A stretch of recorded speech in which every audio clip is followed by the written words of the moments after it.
Good evening dear candidates. जैसा कि आप लोगों को पता है कि हम यूपी टीजीटी पीजीटी जो इम्पोर्टेंट टर्म्स हैं, लिटरेरी टर्म्स एंड जो इम्पोर्टेंट क्वेश्चंस पूछे जाते हैं, जिनकी ज़्यादा आने की संभावना है, पॉसिबिलिटी है, उनको हम कर रहे हैं वन बाय वन। जैसा कि मैं एक वीडियो अपलोड कर चुका हूँ, रेड हेरिंग डिवाइस को मैंने एक्सप्लेन किया था, जो कि बहुत ज़्यादा पूछी जाती है आजकल। आज का ये जो वीडियो है, ये वीडियो है सॉलिलॉकी, एसाइड और ड्रामेटिक मोनोलॉग। जो ये तीन चीज़ें होती हैं, जो थ्री लिटरेरी टर्म्स हैं, लिटरेरी डिवाइसेस हैं, जिनको लिटरेचर में यूज किया जाता है। तो हम समझेंगे कि बेसिकली डिफरेंस क्या है इन तीनों में। तो जैसा कि आपके सामने पेज है सॉलिलॉकी का, तो इसमें मैं अगर सिंपल वर्ड्स में पहले बताने की कोशिश करूँ तो तीनों का डिफरेंस देख लेना। जैसे सॉलिलॉकी और एसाइड में डिफरेंस ये होता है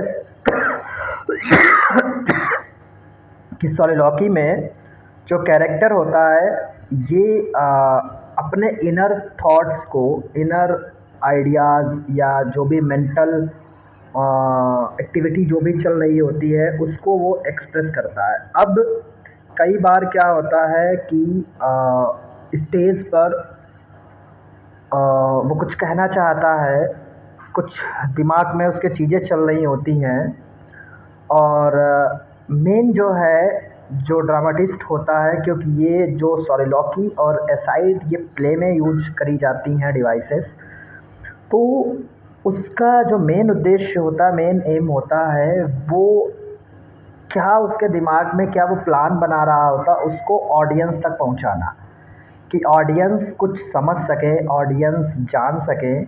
तो इसमें होता क्या है कि स्टेज पर जो प्ले होता है, जो प्ले चल रहा होता है, तो स्टेज पर कोई भी नहीं होता है सिवाय उस कैरेक्टर के। मीन्स वही मेन कैरेक्टर या कोई भी कैरेक्टर हो सकता है जो अपने इनर थॉट को एक्सप्रेस करता है, केवल वही होगा स्टेज पर। और वो इनर थॉट्स केवल ऑडियंस समझ पाते हैं कि वो क्या बोल रहा है, ठीक है। मतलब वो एलोन, अकेला होता है स्टेज पर, तब वो ये बातें कहता है।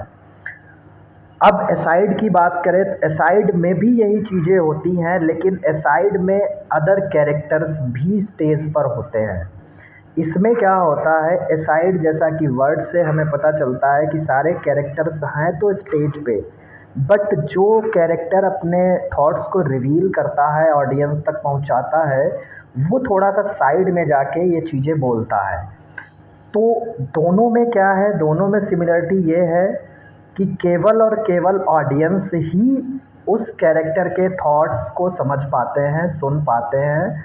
वो बातें केवल ऑडियंस तक ही पहुंचती हैं, न कि प्ले में अदर जो कैरेक्टर्स होते हैं। अब डिफरेंस क्या है दोनों में, वो मैं बता रहा हूँ। डिफरेंस ये है कि सॉलिलॉकी में केवल अकेला वही कैरेक्टर स्टेज पे रहता है जो अपने आइडियाज़ को एक्सप्रेस करता है, और एसाइड में अदर कैरेक्टर भी होते हैं, लेकिन वो अदर कैरेक्टर जो चीज़ें वो बोलता है वो नहीं समझ पाते हैं, उन तक वो नहीं पहुंचती हैं।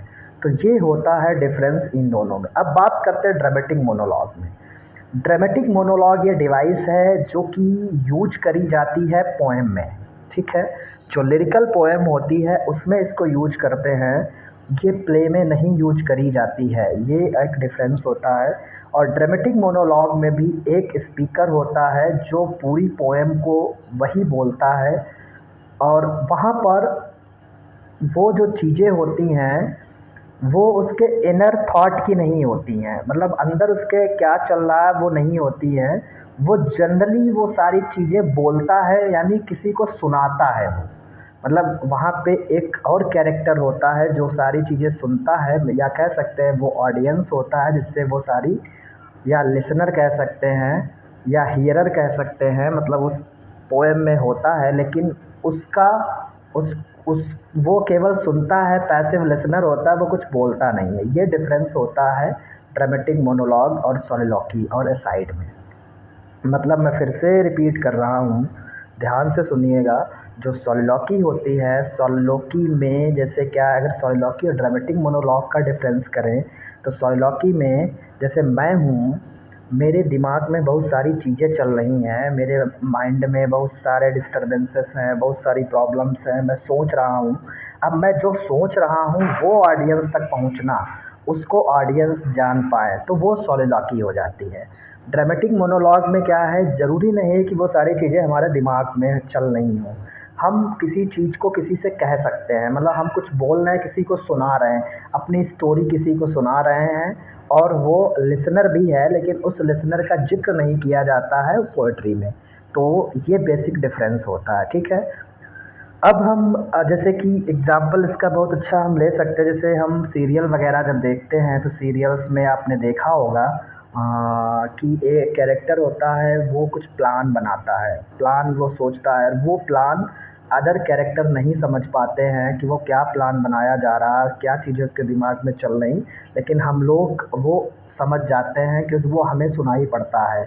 मतलब कोई पीछे से बोलता है उसी की आवाज़ में, तो वो सोलिलॉक्य होती है, ठीक है? तो जैसे कि अब हम आते हैं डेफिनेशन पे। आजकल जो भी पीजीटी टीजीटी के पेपर बन रहे हैं, वो सारे पेपर, वो सारे डेफिनेशंस एमएच अब्राहम्स की बुक है लिटरेरी टर्म्स, जिसका पेज मेरे पास है, इसी से सेम टू सेम लाइन रख रहे हैं। तो इस बुक को पढ़ना ज़रूरी है, क्योंकि यही डेफिनेशन मान लो आ जाएगी और पूछ दिया जाएगा डेफिनेशन किसकी है। तो जैसा कि तो हमें मैंने इससे पहले भी जो टर्म बताया था उसमें भी कुछ चीज़ें मैंने इस बुक से ली थी।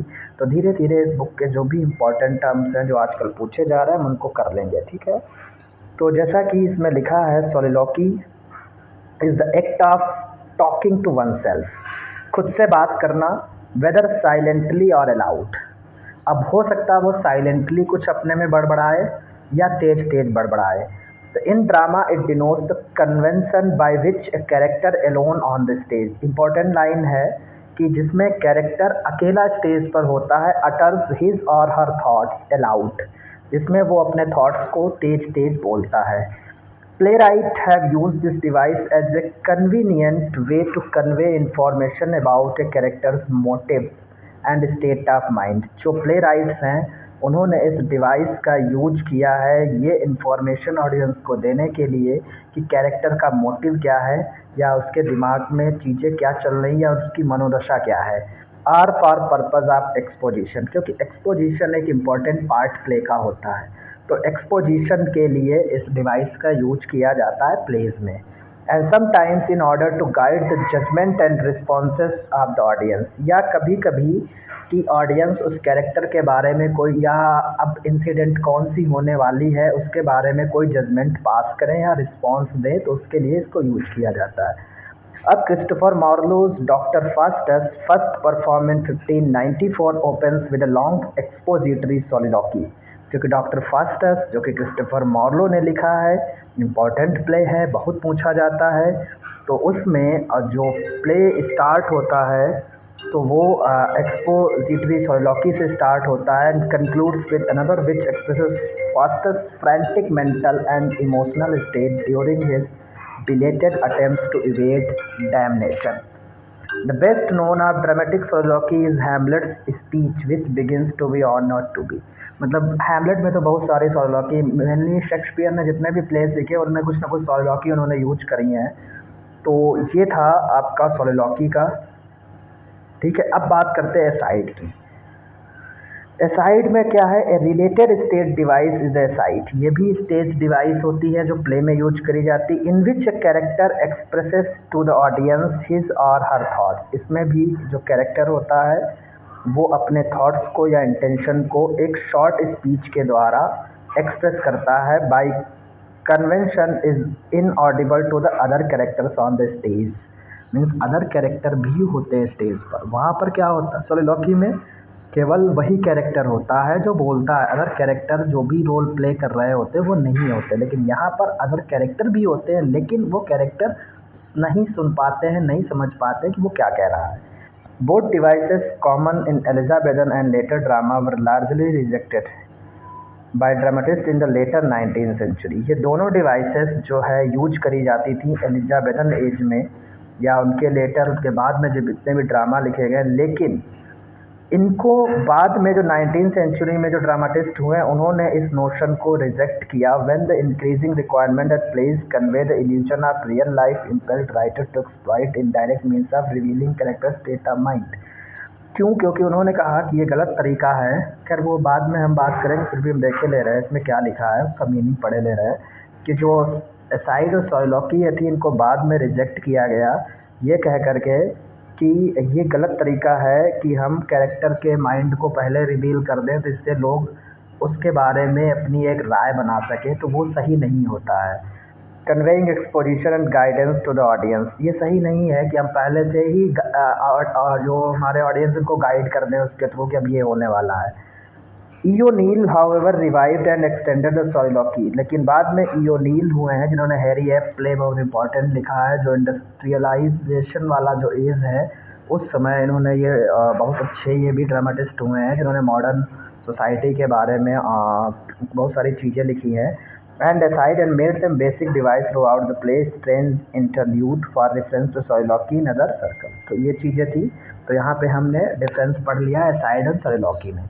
Aside means all the characters on stage but they cannot hear what the main character is saying, and in soliloquy only one character on the stage। ठीक है, अब हम बात करते हैं यहाँ पर ड्रामेटिक मोनोलॉग की। तो ये ड्रामेटिक मोनोलॉग क्या है इस पे देखते हैं ज़रा।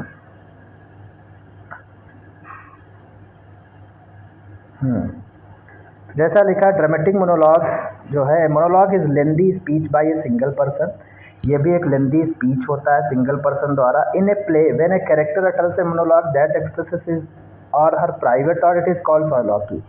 जब प्ले में यही चीज कोई कैरेक्टर बोलता है तो वो सोइलॉकी कही जाती है। Dramatic monologue however does not designate a component in play, लेकिन ड्रामेटिक मोनोलॉग जो है वो प्ले का पार्ट नहीं है। It is a type of lyric poem, ये एक लिरिक पोएम है, ये बेसिक डिफरेंस है। ठीक है, that was perfected by Robert browning. हालांकि इसको स्टार्ट तो बहुत पहले किया गया था, बहुत सारे चीज़ों में ड्रामेटिक मोनोलॉग का यूज किया गया, लेकिन परफेक्शन रॉबर्ट ब्राउनिंग ने ही दिया। जैसे इससे पहले भी कैरनाइजेशन पोएम डन ने लिखी है, उसमें भी ड्रामेटिक मोनोलॉग मिलता है हमें। In its fullest form as represented in Browning's my last Duchess, the bishop orders his tomb, Entra del Certo, and many other poems. Dramatic monologue has the following features. अब dramatic monologue के features क्या है? A single person who is patently not the poet, इसमें एक single person होता है जो poet नहीं होता है।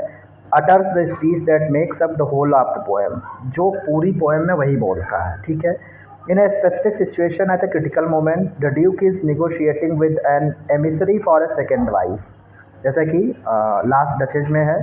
फिर the bishop lies dying, Andrea once more attempts wishfully to believe his wife life. फिर ये एंड्रिया डेल सार्टो का एग्जांपल दिया है।